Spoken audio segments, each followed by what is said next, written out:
হা ওমরে ফারুক ঘুরে ঘুরে দেখে কি হালাত। এক পাহাড়ের পার্শ্বে গিয়ে দেখে বাগানের মধ্যে একটা ঝুপড়ি বাতি জ্বলতেছে। ওমর একা একা সামনে আগাইয়া দূরত্ব বজায় রেখে দাঁড়ানো। হঠাৎ ওমরে ফারুক রাদিয়াল্লাহু আনহু শুনতেছে ঘরের মধ্যে মহিলাদের কণ্ঠের আওয়াজ। মা তার মেয়েকে ডেকে বলে, ও সন্তান, আগামীকাল বাজারে দুধ বিক্রি করতে নিবি, গাভীর দুধ পানি বেশি দিয়ে নিস। মেয়ে বলে, ওমর যদি খবর পায় কল্লা ফালায় দিবে। ওমর কই? ঘরের পাশে। মা কয় ওমর দেখবে না। মেয়ে ডাক দিয়া কয়, ওমর যদিও দেখবে না, ওমরের আল্লাহ তো দেখবেন। ওমর এতটুকু শুই না চুপচাপ চলে গেছে। পরের দিন আদালতে ডেকে পাঠালেন ওই মেয়ে মা দনোজনকে, আমার আদালতে আনো। দনোজনকে আদালতে হাজির করার জন্য যখন লোক চলে গেল, খবর শুনেই দনোজন কান্না শুরু করছে। ওমর ডাকছে, মনে হয় আজ আমার ফাঁসি ছাড়া কোনো উপায় নাই। কারণ ওমর অন্যায়ের কাছে মাথা নত করে না। মাও কাঁদে, মেয়েও কাঁদে। আমাদের এই দুঃখের সংসার, বাজারে দুধ বিক্রি করে সংসার চালাই। আজ ওমর বুঝি ডাকছে আমাদের মেরে ফেলার জন্য, কারণ ওমর কথার আগে তরবারি রেডি। যখন দনোজন কান্না করলে কি হবে? যেতেই হবে, যেহেতু অর্ডার এসে গেছে, আর থাকা যাবে না। ওমরের আদালতের পার্শ্বে কাঁদতে কাঁদতে গিয়া ওমরে ফারুক রাদিয়াল্লাহু তাআলা আনহু আওয়াজ দিয়া কয়, মা কাঁদবেন না, আমি ওমরের আদালত জুলুমের আদালত না, এটা ইনসাফের আদালত, কোনো ভয় নাই। আমার এখানে কোনো জুলুম নাই, সব ইনসাফ। ভয় পাইবেন কেন? ভয় পাইবেন না, আপনাকে সর্বোচ্চ সম্মান দিতে ডাকছে। মেহমানদারি করালেন। ওমরে ফারুক বললেন, আম্মা জান, আপনার কপাল কেন এত ভালো? জমিনের মধ্যে তো আপনি চাঁদ কপালওয়ালা। আপনার ঘরে এমন এক মুক্তার দানা পাইছেন, আপনার মেয়ে হলো একটা মুক্তার দানা। আল্লাহর ভয় তাকওয়া তার অন্তরে এত বেশি। আরে আম্মা জান, আপনার কপালের চাঁদের ভাগে যদি আমাকে নিতেন। মা বুঝেন না, চুপ করে আছে। ওমর বলে, আপনার ওই চাঁদের আলোকিত সন্তান মেয়েটাকে আমি ওমরের ছেলের বউ বানাতে চাই। আমি ওমরের ছেলের বউ বানাতে চাই। খুশি না বেজার? কি এর কান্না? এইবার আবার কান্না দিছে, খুশির কান্না। এতক্ষণ ছিল ভয়ের কান্না, এখন খুশির কান্না। এবার আল্লাহর বান্দি কান্না বন্ধ করে বলে আলহামদুলিল্লাহ। এবার তার মেয়েটা ওমরের সন্তানের বউ হয়ে গেল বিবাহের বন্ধনে। আর এই মেয়ের গর্ভধারায় আসছে আর একটা চাঁদের আলো, ওমর ইবনে আব্দুল আজিজ। আর এক চাঁদের আলো, ওমর ইবনে আব্দুল আজিজের ইতিহাস পড়লে আশ্চর্য হয়ে যাবে। আসসালামু আলাইকুম ওয়া রাহমাতুল্লাহি ওয়া বারাকাতুহু। আলহামদুলিল্লাহ আলহামদুলিল্লাহিল্লাযী জাআলা আশ-শামসা ওয়াল কমারা বিহিসবান ওয়ান নাজমা ওয়াশ-শাজারা ইয়াসজুদান وفضل زمانا على زمان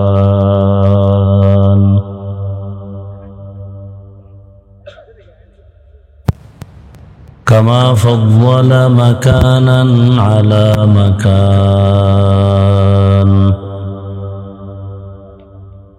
وإنسانا على إنسان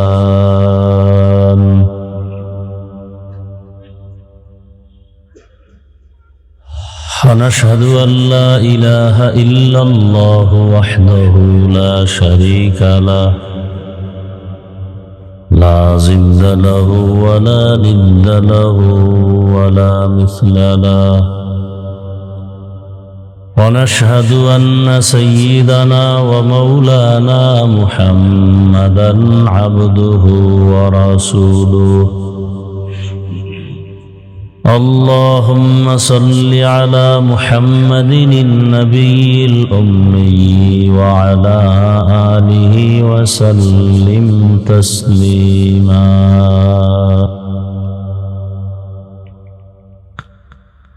وبعد فأعوذ بالله من الشيطان الرجيم بسم الله الرحمن الرحيم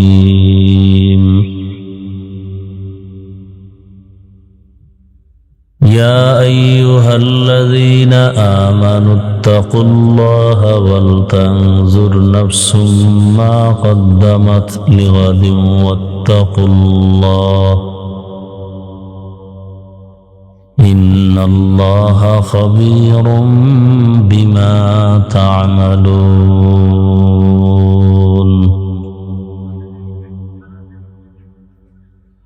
وقال النبي صلى الله عليه وآله وسلم حب الدنيا رأس كل خطيئة صدق الله مولانا العظيم صدق رسوله النبي الأمي الكريم ونحن على ذلك من الشاهدين والشاكرين والذاكرين والحمد لله رب العالمين سبحانك لا علم لنا إلا ما علمتنا إنك أنت العليم الحكيم رب اشرح لي صدري ويسر لي أمري واحلل عقدة من لساني يفقه قولي حقیقت کھل جائے گی بوقت امتحان تیرے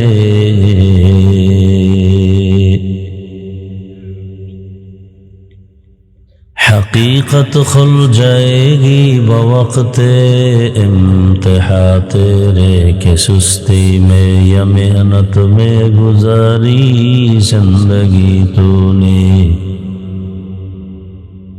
کہ سستی میں یا محنت میں گزاری زندگی تو نے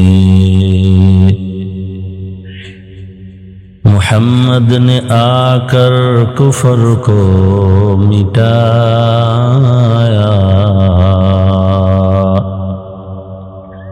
کفر کو مٹا کر صداقت بتایا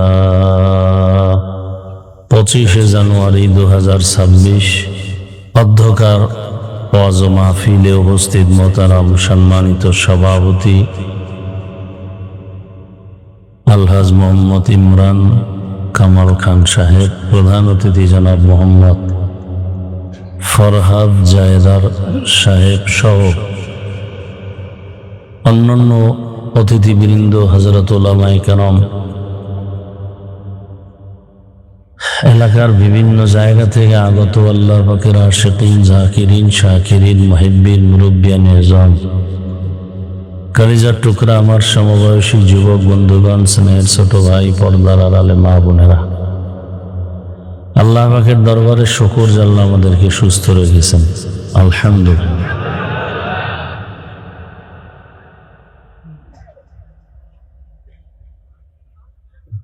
আল্লাহ ফাইনাল নিয়তি করছিলাম আজকে আসবো না, ডাক্তারের কাছে যাব,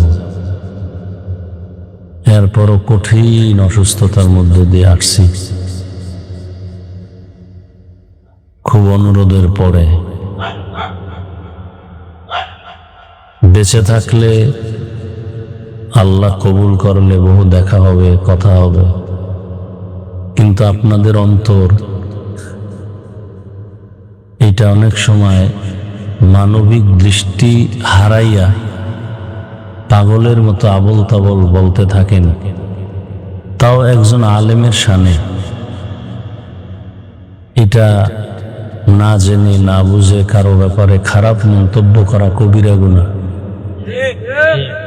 স্পষ্ট কবিরা গুনাহ। কত গালাগালি, কত বাজে কথা বলে শুধু শুধু নিজেরা গুনাহগার হতেন, অথচ ডাক্তারের কাছে গেলেই বলবে ভর্তি হন, রেস্ট নিতে হবে। আজকে টাইম দিছিলাম যাব, তারপর ওখানে না গিয়ে এদিকে আসছি। কথা বলতে খুবই কষ্ট, তারপরও সংক্ষেপ দু চারটি কথা বলে যাব। আল্লাহ আমাকেও তৌফিক দান করেন, আপনাদেরকেও তৌফিক দান করেন।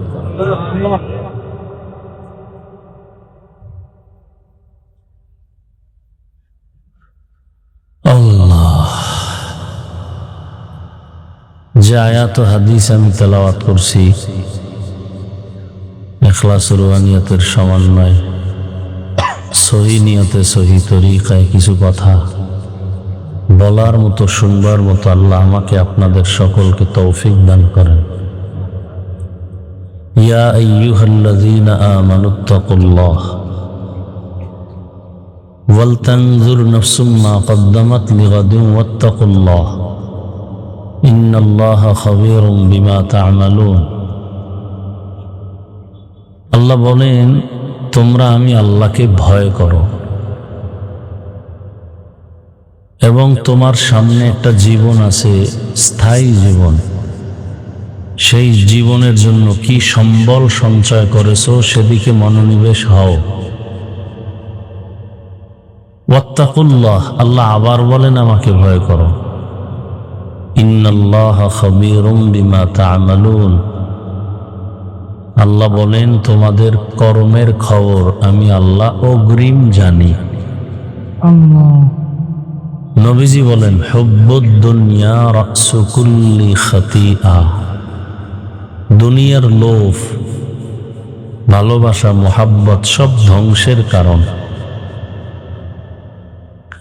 আয়াত হাদিসের তরজমা শেষ। সংক্ষেপ কিছু ব্যাখ্যামূলক কথা।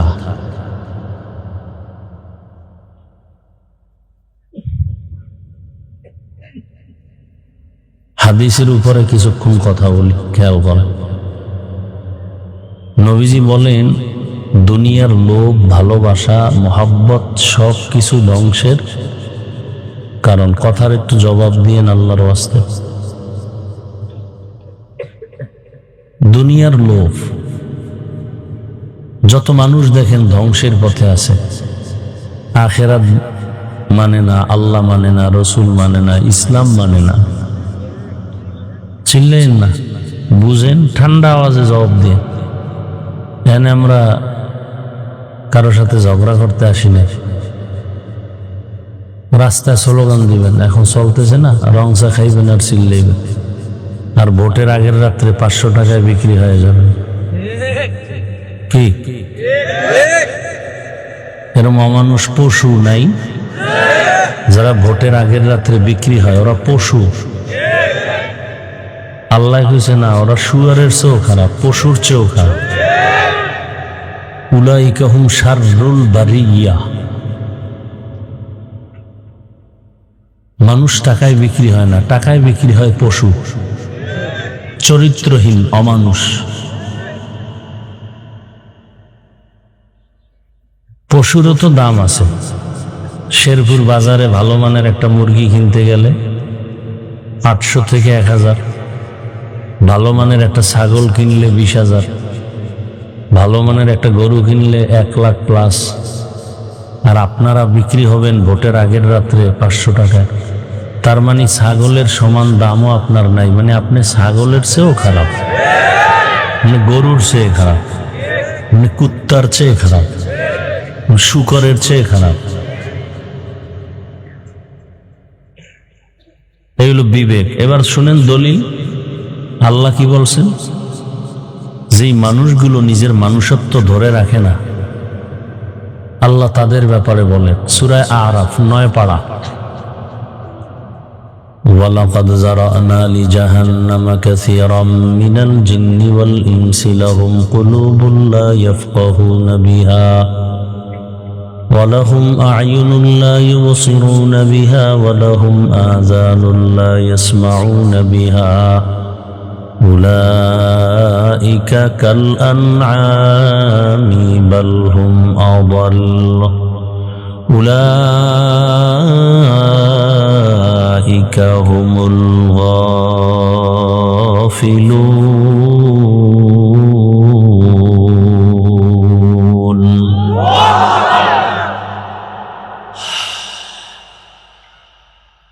অধিকাংশ মানুষ জাহান্নামে যাবে তিনটা দুর্বলতার কারণে। যেই মানুষগুলোকে আমি আল্লাহ গবেষণা করার জন্য কলব দান করেছি, কলব গবেষণা করবে এত সুন্দর আসমান বিনা কুটিতে কে টানায় রাখলো, গবেষণা করবে একা একা। একই মায়ের গর্ভ থেকে 5টা সন্তান আসছি, কারো চেহারার সাথে কারো মিল নেই, কারো কণ্ঠের সাথে কারো কণ্ঠের মিল নেই।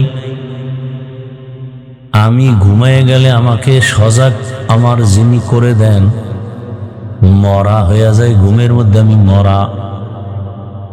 মরা না, ঘরের চুরি করিয়া কানের অলংকার টাইনা সরে নিয়ে যায়, টের পায় না কেমন মরা মরছে। আল্লাহ বলেন আমি তোরে সজাগ না করলে কেউ সজাগ করতে। গবেষণা করবে, এই যে খানা খাইতেছি, খানা এত মজা, কাঁঠাল এত মজা, মাছ এত মজা, গোশত এত মজা, তরকারি এত মজা, এগুলো দুনিয়ার কেউ দিতে পারে না। মজা দিছেন যিনি, তার কাছে গবেষণা করে করে তার কাছে মাথা নত করবে। টাকার কারণে কোনো বেঈমানের কাছে মাথা নত করবে না। 2 নম্বর দুর্বলতা, আমি দেখার জন্য চক্ষু দিছি, দেখে না। কথা কি করে? হ্যাঁ দেখে, কি দেখে? উল্টা পাল্টা। দেখার জন্য বলেছি মা বাবাকে দেখবা সওয়াব, ওলামায়ে আহলে হকরে দেখবা সওয়াব, কোরআন খুলিয়া তাকায় তাকায় দেখবা সওয়াব, বাইতুল্লাহ তাকায় দেখবা সওয়াব, আল্লাহর কুদরতের নিদর্শন দেখবা সওয়াব। ওই মানুষগুলো আসলে মা বাবাকেও ভালোবাসার নজরে দেখে না, আলেমও দেখে না, কোরআনও দেখে না, বাইতুল্লাহও দেখে না। সময় পেলেই মোবাইলটা খুলিয়া শুধু গুনাহ দেখে, গুনাহ আর গুনাহ, শুধু গুনাহ দেখে। কি দেখে? গুনাহ দেখে।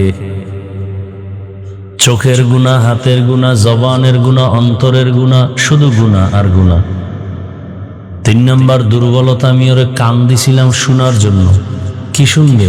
আজানের আওয়াজ, কোরআন তেলাওয়াতের আওয়াজ, উলামায়ে কেরামের কোরআন সুন্নাহ ভিত্তিক বয়ানের আওয়াজ। কিন্তু বান্দা শুনে গীবতের আওয়াজ, গানের আওয়াজ, মিথ্যা কথার আওয়াজ, গালির আওয়াজ। এবারকে মানুষগুলো কেমন? দেখতে মানুষ কিন্তু ভিতরটা কেমন জানো? আল্লাহ কয় উলাইকা কাল আনআম, এরা চতুষ্পদ জানোয়ারের মতো। গরুরে যদি বলেন এই গরু খবরদার, তোর আমার আন্ডারে যে খানা আছে এটা খাবি, পরেরটা খাবি না, শুনবে? কান আছে না গরু, এরপরও কিন্তু শুনে না, ওর মতো চলে। আল্লাহ কয় যে মানুষটার মধ্যে আমি ভালো মন্দ যাচাই করার বিবেক দিলাম, ভালোটাকে গ্রহণ করবে, খারাপটাকে বর্জন করবে। এগুলো যারা করে না, আল্লাহ করা দেখতে মানুষ কিন্তু ভেতরটা কুকুরের চেয়েও খারাপ, কুকুরের চেয়েও। চতুষ্পদ জন্তু না, বলে বালহুম আবাল, এর থেকেও খারাপ। এরপর আল্লাহ শেষ করে না, আরো একটা বাক্য বলছেন উলাইকা হুমুল গাফিলুন, এরা জাহান্নামী। হ্যাঁ, অনেকে মনে করে হুজুর গো এগুলি বয়ান, এদিকে আমাদের জন্য। এবার আমি যদি আপনাকে ধরাই দিই, এরপর তো মানবেন না, ঘাড় তেরা না। আপনাদের লাইনে একটা যুবক ছেলে, এই যুবকেরা ভুলে গেছো, মাত্র কয়েক সপ্তাহ হইল তোমাদের লাইনের যুবকটা রক্তের ফোঁটা জমিনে ফালাইয়া গোটা দুনিয়াটাকে আলোড়ন তৈরি করে চলে গেল, আর বলে গেল পশু টাকায় বিক্রি হয়, অমানুষ টাকায় বিক্রি হয়, আমি হাদি টাকায় বিক্রি হই নাই।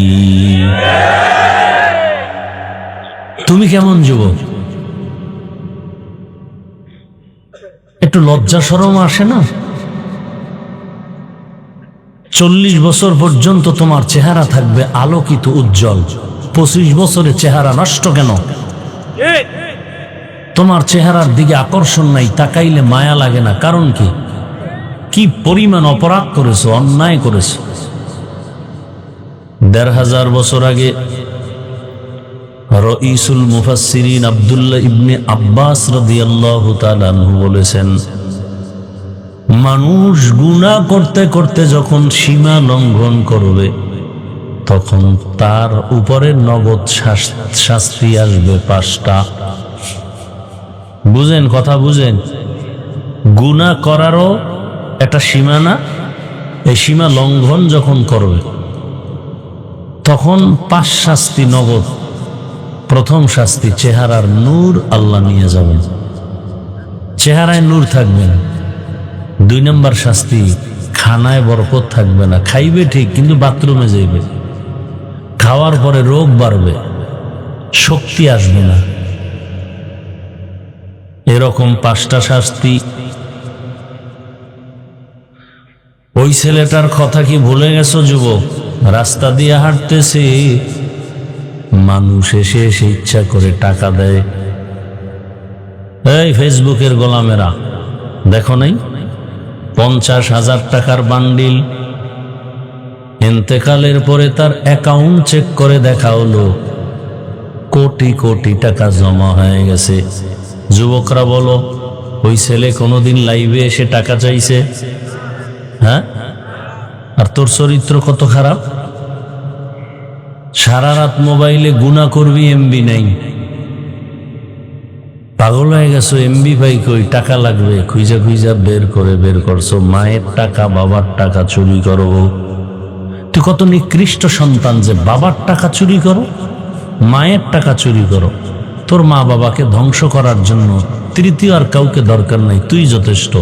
তোর মতো একটা অসৎ সন্তান যথেষ্ট। আল্লাহ হেদায়েত দান করো। ভাই, আমি কাউকে আঘাত করার জন্য বলি না, আমি আপন বানানোর জন্য বলতেছি। আমি সবার কল্যাণ চাই, শান্তি চাই, সবাই যেন শান্তিতে জীবন যাপন করে আখিরাতমুখী হয়ে যায়। তার মানে আপনাকে বড় হুজুর পাগড়িওয়ালা হতে হবে, আমি কিন্তু এটা বলি না একবারও। আমি কওমি মাদ্রাসার সন্তান, একবারও বলি নাই তুমি স্কুল বাদ দিয়া কওমি মাদ্রাসায় যাও। আমি তাবলিগের লাইনের সন্তান, একবারও বলি নাই তাবলিগে যাও। আমি পীরের মুরিদ, কিন্তু একবারও বলি নাই তুমি পীরের কাছে যাও।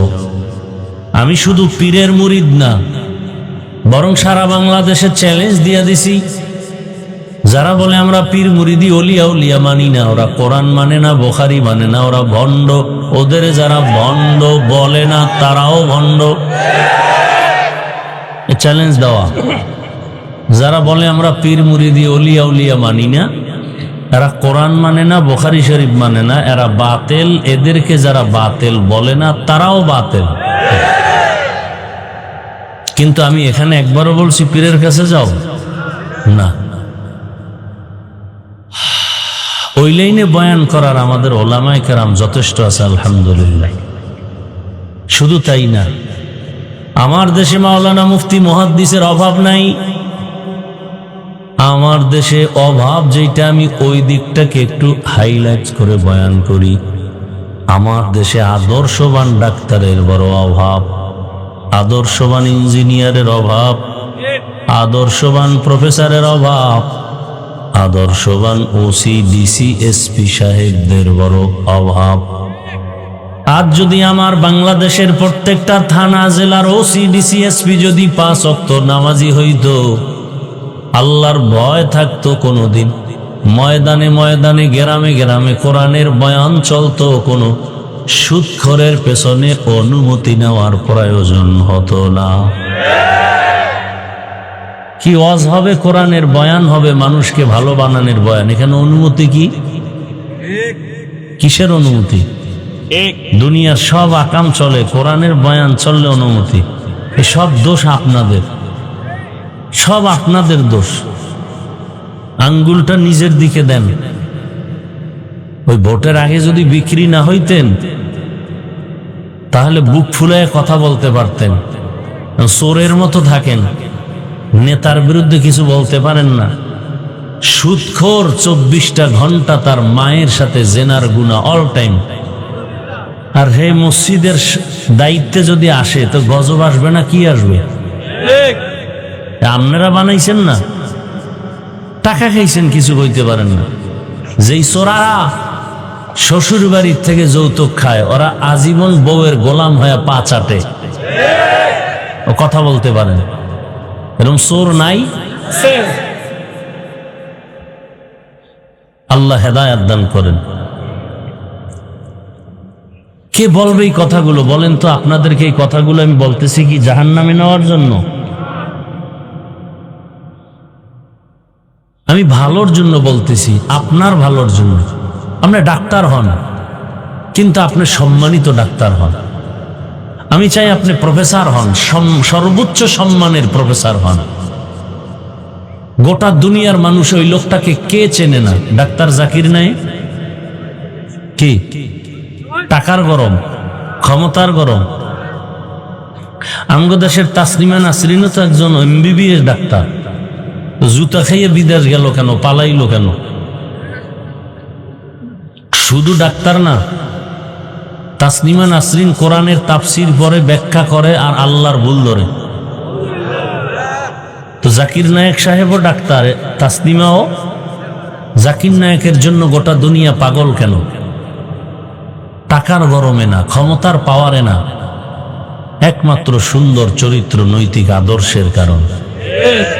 জীবনের চরিত্র এক অমূল্য সম্পদ। আমি আজ চ্যালেঞ্জ দিয়া যাব যুবকদেরকে, তুমি যুবক চরিত্র ঠিক রেখে ডাক্তার হও, ইঞ্জিনিয়ার হও। আমাদের লাইনে তো লোক আছে, ওই লাইনে লোক দরকার। কি? 5 ওয়াক্ত নামাজি দরকার, দাড়িওয়ালা দরকার, দাড়ি টুপিওয়ালা দরকার। দাড়ি টুপি কি কোনো হিসাবের নিয়ম না রসুলের আদর্শ? আপনি রসুলের কেমন উম্মত যে আপনাকে দাড়ির জন্য আলাদা বয়ান দিতে হচ্ছে? আপনি কেমন রসুলের মহব্বতের উম্মত যে টুপির জন্য আপনাকে আলাদা বয়ান দিতে হয়?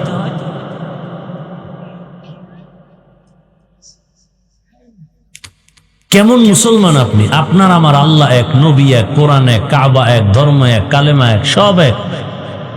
কাফন এক, কালার এক, বিদায় বেলা কবরস্থানের কবরের সাইজ এক, ভেতরের প্রশ্ন এক, সব এক।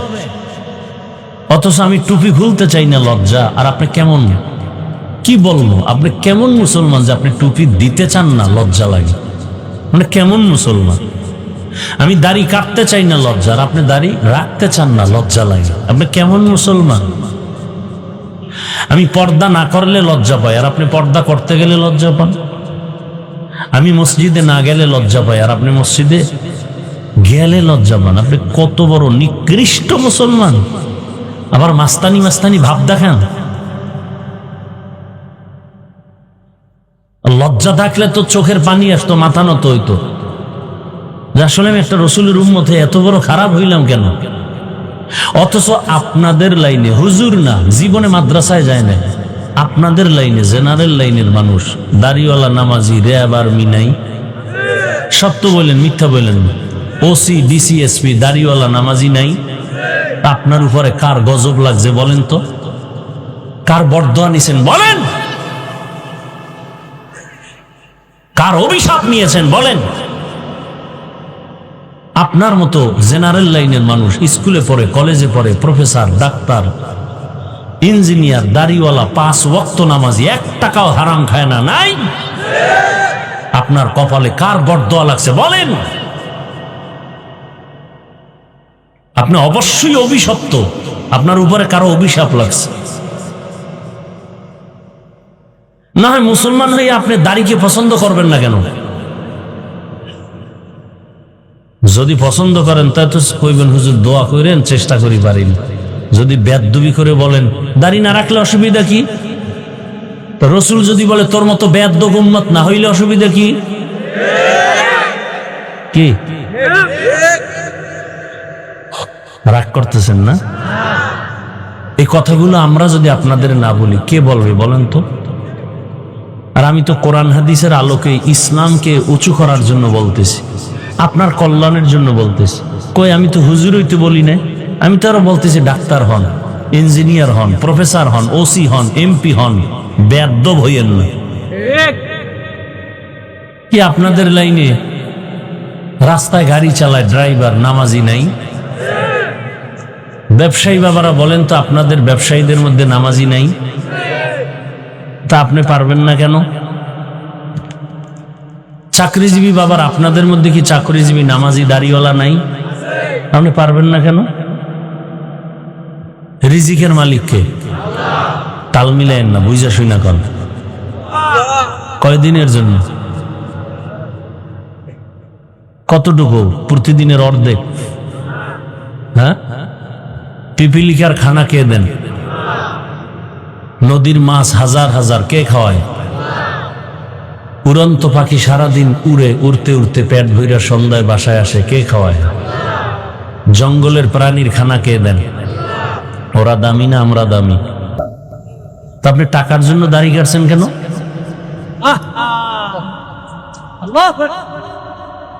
জিগেলে তো একটা জবাবই দিবেন যে হুজুর চাকরি থাকে না। তো যেই চাকরি করতে গেলে দাড়ি রাখা যায় না, সে চাকরি করবেন কেন? কি আপনি চাকরির রিজিকের মালিক বানাইছেন? কোটি কোটি জঙ্গলের প্রাণীর খানা যদি আমার আল্লাহ দিতে পারে, আমরা তো আরো দামি, আমাদেরকে আল্লাহ দিবেন না? আপনার অন্তর এত ছোট কেন? মিডা লাগায় কথা শুনতেইছেন না?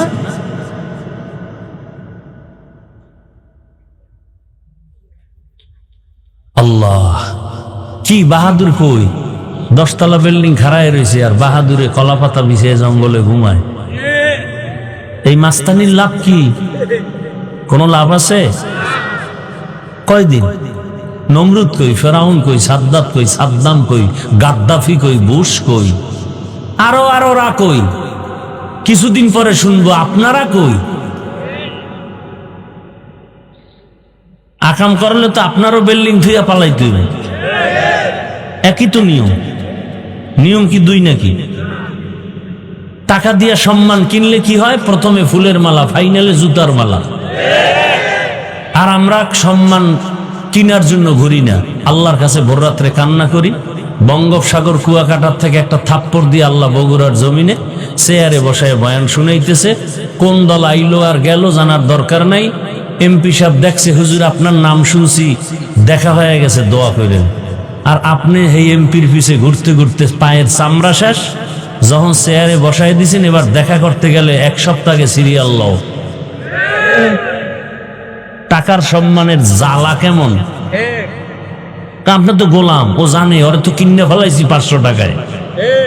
অতএব যেদিন ঘুম এদিন, রাইতে ঘুম রাত 3টায় আসবি, দিন ঘুম ঘুম বাপ। কোন এমপি আমাকে বলতে পারবে? বরং এমপি অপেক্ষায় থাকবে হুজুরের সাথে একটু দোয়া নেওয়ার জন্য আসি। এটা টাকা দিয়ে কিনছি? আপনাদেরকে বুঝাবার জন্য বলছি, ছোট করতেছি না, বুঝাবার জন্য বলি। আল্লাহ বিবেক দিছে, বুঝেন না কেন? কেন বুঝেন না?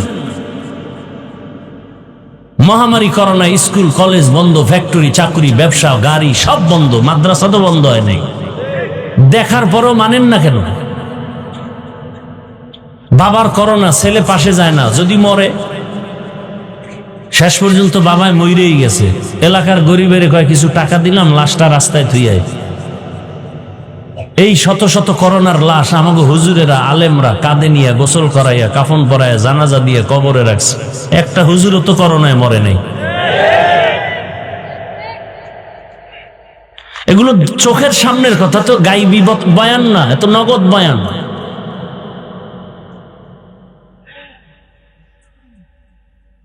অনেক কিছু হয়ে গেছেন, মানুষ হতে পারেন না, এটা ফাইনাল কথা। আমি মাওলানা হইছি, বক্তা হইছি, মানুষ হতে পারিনি। যদি মানুষ হইতাম তাহলে আমার চেহারা দেখলেই বেনামাজি আসতে মাথা নত করত। বাংলাদেশে আসতেন আওলাদে রসুল হুসাইন আহমদ মদনী রহমতুল্লাহ আলাইহি, রসুলের ডাইরেক্ট আওলাদ। মদিনাতে এখনো তাদের বিশাল বাড়ি থাকে, দেওবন্দ। তিনি তো নাই। বাংলাদেশে বিশেষ করে সিলেট আর চট্টগ্রামে বেশি সময় দিতেন। তো মানুষ দেখতে যাইতো, আওলাদে রসুল আসছে, একটু মোলাকাত করি, বরকত যাইতো মানুষ। দুই শ্রেণীর মানুষের সামনে হুজুর হাত দিতেন না। ওরা হাত দিলেও হুজুর ফিরাই দিতেন আর বলতেন, এই দুশ্মন। তার ভাষায় উর্দুতে বলতেন, হিন্দিতে বলতেন, আমি বাংলায় বলতেছি। তুমি দাড়ি কেটে রসুলকে কষ্ট দিতেছ, তুমি তো রসুলের দুশ্মন, আমি তো রসুলের আওলাদ, আমি দুশ্মনের সাথে তো হাত মিলাতে পারি না, ভাগো।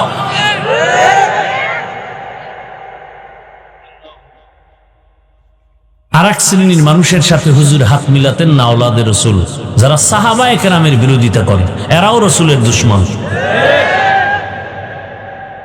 কোন সন্দেহ নাই, সন্দেহ করলে গুনাহ হবে।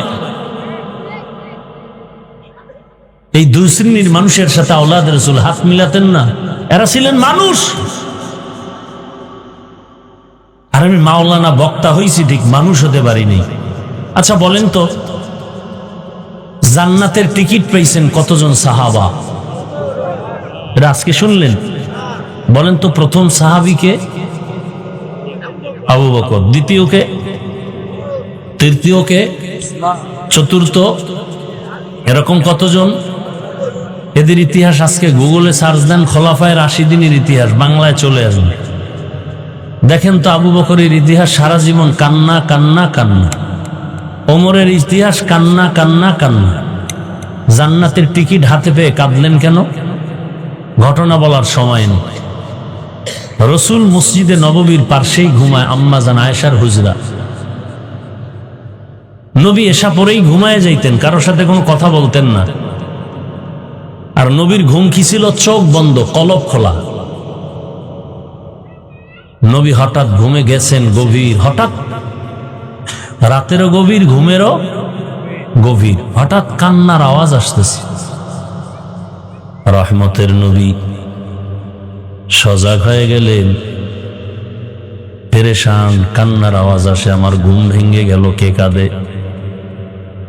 রহমতের নবী ঘুম থেকে উঠলেন, বের হইয়া মসজিদের দরজার পেছনে দাঁড়ায় দেখে মসজিদের মধ্যে একজন গোলাম নামাজে দাঁড়ায় দাঁড়ায় কাঁদতেছে। নবী ভাবলেন কোনো ভিন্ন কোনো ব্যক্তি নাকি, ভালো করে নজর করে দেখলেন কেউ না, জান্নাতের প্রথম সাহাবী আবু বকর নামাজে দাঁড়ায় কাঁদতেছে। নবী অপেক্ষা করতেছেন, নামাজ শেষে তাকায় দেখে রহমতের নবী দাঁড়ানো। আবু বকর বললেন, ইয়া রাসূলুল্লাহ, আমাকে মাফ করে দেন, আমার কান্না আমি কন্ট্রোল করতে পারি নাই, আওয়াজটা বেড়ে গেছে, আপনার ঘুম ভেঙে গেছে, আমাকে মাফ করে দেন। নবীজি বলেন, আপনি কাঁদলেন কেন? বলে, আল্লাহর আদালতে কেমনে দাঁড়াবো সেই ভয়ে কাঁদছি। কেন? আপনার না জান্নাতের টিকিট আছে? বলে আছে। কিন্তু নবী আপনিই তো বয়ান করেছেন হাসরের ময়দানে সব নারী পুরুষ সব উলঙ্গ দাঁড়াবে, একসাথে দাঁড়াবে। হাসরের ময়দানে সূর্যের গরম, জাহান্নামের আগুনের আওয়াজ, আবার আল্লাহ রাগ করে আওয়াজ দিবেন, হুঙ্কার দিবেন, লিমানিল মুলকুল ইয়াউম লিল্লাহিল ওয়াহিদিল কাহ্হার। নবী আপনিই তো কান্না করে বয়ান করেছেন হাসরের মাঠে এমন হালাত হবে, আমার আল্লাহ যখন রাগ হয়ে আওয়াজ দিবেন তখন হাসরের মাঠ থরথর করে কাঁপতে থাকবে। এমন কঠিন সময় নবীরা পর্যন্ত কান্না শুরু করবেন। আদম নবী কাঁদবেন, মুসা নবী কাঁদবেন, ঈসা নবী কাঁদবেন, ইব্রাহিম নবী কাঁদবেন, সব নবীদের কান্না। নবীরা যদি কান্না করে, আমি আবু বকরের উপায় কি? ওই দিন আল্লাহ পাক আমি আবু বকরকে ডেকে যদি বলেন, আমার জান্নাতের জন্য কি আমল নিয়ে আসছো? আমি যদি বলি, হে মালিক, রোজা, নামাজ, তেলাওয়াত, জিকির, আল্লাহ যদি বলেন আমি যেইভাবে নামাজ চাইছি ওইভাবে হক আদায় করে নামাজ দিতে পারো নাই। আমি যেভাবে রোজা চাইছি হক আদায় করে দাও নাই, মানুষকে দেখায় দেখায় আমল করছে। আমি আল্লাহ তোমার আমল পছন্দ করি নাই, অতএব তোমার আমল তুমি নিয়ে জাহান্নামে চলে যাও। আল্লাহ যদি বলেন ওই সময় কে আমাকে ফিরাবে, ওই ভয়ে আমি চোখের পানি ছেড়ে কান্না শুরু করেছি। আমি আল্লাহর আদালতে কেমনে দাঁড়াবো? বড় কঠিন হালাত। এভাবে বলতে থাকলে সারা রাত চলে যাবে। ওমরে ফারুককে নবীজি বলেন আকাশের দিকে তাকায় দেখো কত তারকা, গণনা করা যায় না। আমার ওমরের আমলে তো বেশি, গণনা করা যায় না। ভালো করে বুঝেন, সব নবী রাসূল আমার আল্লাহর আশিক, আর আমার আল্লাহ হলেন শুধু মুহাম্মদের আশিক। বুঝেন বুঝেন। আবার ভিন্ন লাইনে সব সাহাবারা নবীজির আশিক, আর নবী শুধু ওমরের আশিক। বুঝেন না? বুঝার মেধাও নাই। সব নবী রাসূল আল্লাহর আশিক। আল্লাহ কার আশিক? নবীজির আশিক। ব্যবধান আছে না নাই? আবার সমস্ত সাহাবায়ে কেরাম আমার রসুলের আশিক, আর আমার রসুল হলেন একমাত্র ওমরের আশিক। তার মানে ওমরের মর্যাদা কত বেশি, হিসাব করেন। কিন্তু কপাল খারাপ, বাংলাদেশে কিছু টুপিওয়ালারা পর্যন্ত সে ওমরকে ভণ্ড বলার দুঃসাহস পায়। কত বড় বেয়াদব চিন্তা করেন। বেয়াদবির তো একটা সীমানা থাকা উচিত। ওমরে ফারুকের ঘটনা বললে রাত পার হয়ে যাবে। অর্ধজাহানের খলিফা ওমর, কোনো বডিগার্ড নেই, একা একা রাতের বেলা ঘুরে। আমার জনগণের কি হালাত, আর আমাদের নেতাদের কি হালাত। ভোট পর্যন্ত পায়ে ধরতে গিয়া রাতে ঘুমাবে না, কিন্তু চেয়ারে বসলে সারা বছরে আর খুঁজে পাওয়া যাবে না। আমি এক প্রার্থী হইয়াই মিয়া, এই জনগণের পিছনে যেই পরিমাণ ঘুরেন, এর 100 ভাগের মাত্র 5 ভাগও যদি আমার মাওলার কাছে ভোর রাইতে একটু কালেকশন করতেন, তো বিজয়ের মালা তো আপনারটা কেউ নিতে পারত না। নামাজও পড়ে না, মনে করছে জনগণ সব উল্টাই দিবে, মাওলার সাথে সম্পর্কের কোনো দরকার নেই। অথচ সারা রাত চাইলেই কিন্তু তাহাজ্জুদ পড়তে পারে না? চাইলেই পারে যে আল্লাহ তোমার বান্দাদের কাছে গেলাম, তুমি তোমার বান্দাদের দিলে আমার প্রতি মায়া বাড়ায় দাও। কি মানুষের অন্তরে তো মায়া মোহাব্বত আল্লাহ বাড়ায় দিবে, সে আল্লাহকে রাজি করেন।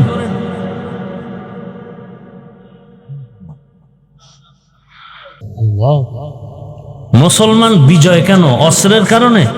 আমরা সব ফকিন্নি। মুসলমানের টাকা নাই, বাড়ি নেই, গাড়ি নেই, অস্ত্র নাই, কিন্তু সারা দুনিয়ার মাস্তান সন্ত্রাসী অস্ত্রধারীরা সব গোষ্ঠী শুদ্ধ ভয় পায় এই মুসলমানকে। ইহুদির crore crore crore billion trillion dollar ব্যয় করে মুসলমানকে ধ্বংস করার জন্য। কারণ কি? আমরা তো কাউকে মারি না। কই আমাদের আলেমরা তো হিন্দুদেরকে গালি দেয় না, খ্রিস্টানদেরকে গালি দেয় না, বয়ান তো করি আপনাদেরকে। এরপর সব বেঈমানরা ভয় পায় কেন? এই হুজুর কথা শুনলেই এক দলের মাথা গরম। এই হুজুর গো বাড়ি নেই, গাড়ি নেই, অস্ত্র নাই, মসজিদ ইমামতি করে, মাদ্রাসায় পড়াইয়া টুকটাক চলে। এরপরও বিএমপির ভয় হুজুর, আওয়ামী লীগের ভয় হুজুর। কারণ কি? বলে এদের কাছে এমন একটা অস্ত্র আছে যেটা আর কারো কাছে নাই। সেটা হলো এরা জীবন দিতে পারে কিন্তু অন্যায়কে সাপোর্ট দিতে পারে না।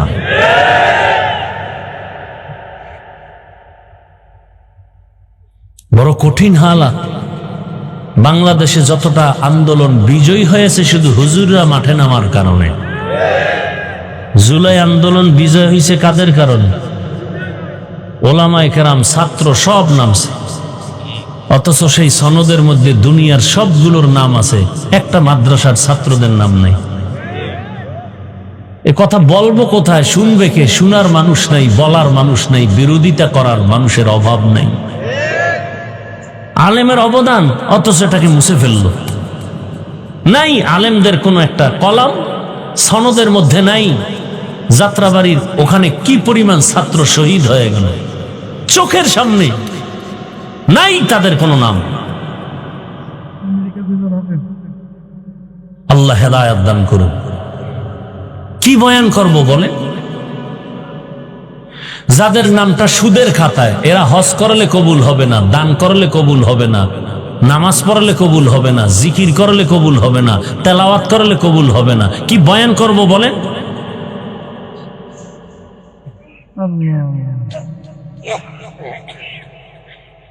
সুদের খাতায় যাদের নাম, একটা মোনাজাত কবুল হবে না, হবে না, হবে না, তওবা না করা পর্যন্ত।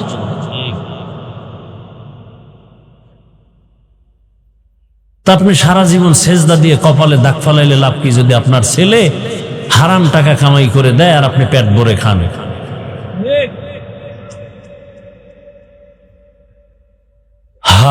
সাহাবায়ে কেরামদের এত কষ্টের মাঝে আল্লাহকে ভুলেন নাই। এজন্য আল্লাহ বলেন দুনিয়ার লোভ ধ্বংসের কারণ। ফেরাউন ধ্বংস হলো ক্ষমতার লোভে, নমরুদ ধ্বংস হলো ক্ষমতার লোভে, কারুন ধ্বংস হলো টাকার লোভে।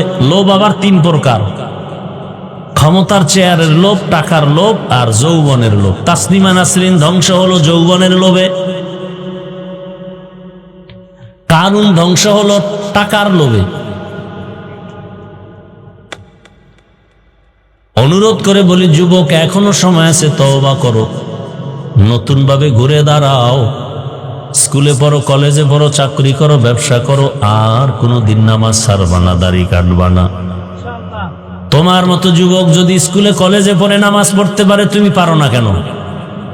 পর্দার আড়ালের আম্মাজান বোনেরা, আপনাদের মতো কত মা বোন এখনো আছে পর্দা করে নামাজ পড়ে, আপনারা পারেন না কেন? মার্কেটে ঘুরেন কেন?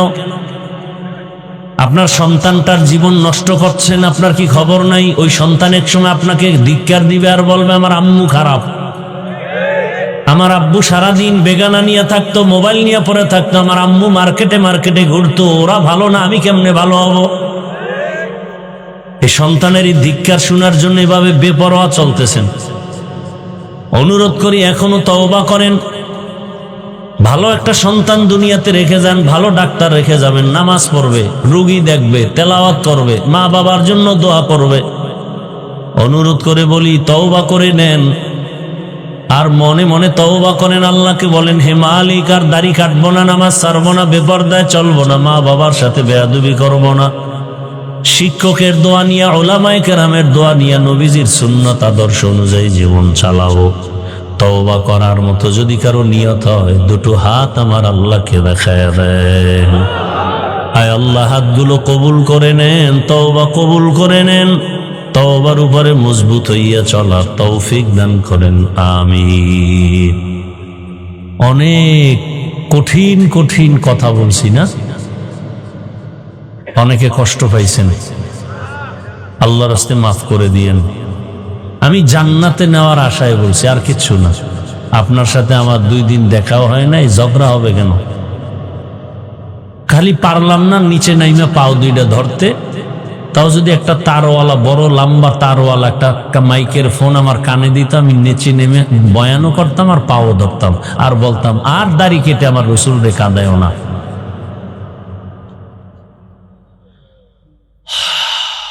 আল্লাহ পাক এ মাহফিল কবুল করেন। দোয়া করি কি? ও ব্যাগ আছে রেডি? ওই ব্যাগ নিয়ে যাবে, একটু দান করেন। দান করলে হায়াত বাড়ে, মুসিবত দূর হয়। নিয়ত করে দান করেন।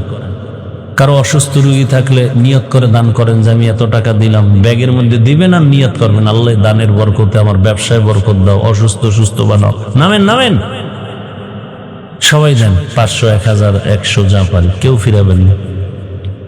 সাধ্য মতো দিবেন, যেটা দিবেন এটাই আল্লাহর কাছে আমানত থাকবে, কিয়ামতের ময়দানের বিনিময় পেয়ে যাবেন ইনশাআল্লাহ। আল্লাহ আপনাদের দান কবুল করেন। দানের বরকতে হায়াতে ইজ্জতে রিজিকে বরকত দান করেন। ভাই তাড়াতাড়ি করেন, সময় কম। এই ব্যাগওয়ালারা হাঁটেন না কেন, দ্রুত হাঁটেন। আল্লাহ সবার দান কবুল করেন। দানের বরকতে ইজ্জতে হায়াতে বরকত বানান। আর লোক কই, লোক রাখবেন না আরো? এই মিয়া, পরিচিত দুই একজন নামেন, হাতে হাতে নেন। এত বরাবর একটা চাদর লওয়া লাগবে, হাঁটেন না, জায়গা নেই। হাতে হাতে নিয়ে নেন, সবাই দেই। আল্লাহ পাক মাহফিল কবুল করেন। দোয়া চাই আল্লাহ আমাকেও সুস্থতার নিয়ামত দান করেন। দোয়া চাই বেশি করে আল্লাহ দ্বীনের খেদমতের জন্য দীর্ঘ নেক হায়াত দান করে। আলহামদুলিল্লাহি রাব্বিল আলামিন, والصلاة والسلام على سيد الأنبياء والمرسلين وعلى آله وأصحابه أجمعين يا أرحم الراحمين يا أرحم الراحمين يا أرحم الراحمين رب ارحمهما كما ربياني صغيرا اللهم إنك عفو كريم تحب العفو فاعف عنا ইয়া আল্লাহ, মাহফিল কবুল করে নেন। আয়োজনকারী, সহযোগিতাকারী, দান সৎকারীদের কবুল করে নেন। আয় আল্লাহ তাআলা, আলোচনার ভুল ত্রুটি ক্ষমা করে দেন। আল্লাহ, এলাকাবাসীকে কবুল করে নেন, মা বোনদের কবুল করে নেন। আয় আল্লাহ, সারা দুনিয়াবাসীকে মাফ করে দেন। প্রবাসীদেরকে হেফাজত করেন। বাংলাদেশ ইসলামের জন্য কবুল করেন। ওলামা মাশায়েখদের এখন এক বানায় দেন। পরস্পরের মুহাব্বত বাড়ায় দেন। বাতিলের মোকাবেলায় বিজয় দান করেন। জাহেরি বাতিনি দুশ্মনের মোকাবেলায় বিজয় দান করেন। বাতিলকে বাতিলের দ্বারা দমন করে দেন। বাতিলকে বাতিলের দ্বারা দমন করে দেন। আমাদের মাঝে হিংসা দূর করে মুহাব্বত বাড়ায় দেন, ইখলাস বাড়ায় দেন, তাকওয়া বাড়ায় দেন। আয় আল্লাহ, প্রত্যেকের সন্তানকে নেককার বানায় দেন। যারা ব্যবসা করে, চাকরি করে, হালাল ভাবে বরকত বাড়ায় দেন। সুন্নাতওয়ালা জীবন দান করে নবীজির রওজা মুবারক বাইতুল্লাহ জিয়ারতের জন্য কবুল করে নেন। আয় আল্লাহ, আমরা যারা হাত তুলেছি জানি না কারা এতিম, বাবা হারা, মা হারা, অসহায়, সমস্ত কবরওয়ালাদের জান্নাত দান করেন। যারা বেঁচে আছেন হায়াত বাড়ায় দেন। অসুস্থ যারা সুস্থতার নিয়ামত বাড়ায় দেন। আপনার মতো বড় ডাক্তার কেউ নাই। আয় আল্লাহ, কুদরতের দ্বারা আপনি সুস্থতার নিয়ামত দায়মান কবুল করেন। আয় আল্লাহ, গুনার কারণে বেজার হইেন না, শয়তানের ধোঁকা থেকে হেফাজত করেন। আয় আল্লাহ, সুস্থতার সাথে দীর্ঘ নেক হায়াত দান করেন, ইজ্জতের জীবন দান করেন। সারা দুনিয়ায় খেদমতের জন্য কবুল করে দেন। ঋণের বোঝা মাথায় ঋণ আদায়ের ব্যবস্থা করে দেন। সমস্ত শিক্ষা প্রতিষ্ঠান, মাদ্রাসা, মসজিদ সহ রসুলের আদর্শওয়ালা বানায় দেন। মা বোনদের আবেদা বানায় দেন। আয় আল্লাহ, সবার দাম্পত্য জীবন সুখময় করে দেন। আমার কলিজার যুবকদের দিনদার বানায় দেন। মোবাইলের গুনাহ থেকে হেফাজত করেন। আল্লাহ, নবীজির মোহাব্বতে আমাদের সকলের দোয়া কবুল করে নেন। আওয়াজে কথায় রুহানিয়াতে স্পষ্টতার অরব বাড়ায় দেন। হেলিম হিকমত আমলে বরকত বাড়ায় দেন। আমাদের জানমাল, আহাল, পরিবার, বাড়ি গাড়ি হেফাজতের ব্যবস্থা করে দেন। মুখালিফের মুআফিক বানায় দেন। মুহিব্বিন মুতাআল্লিকিনদের কবুল করে নেন।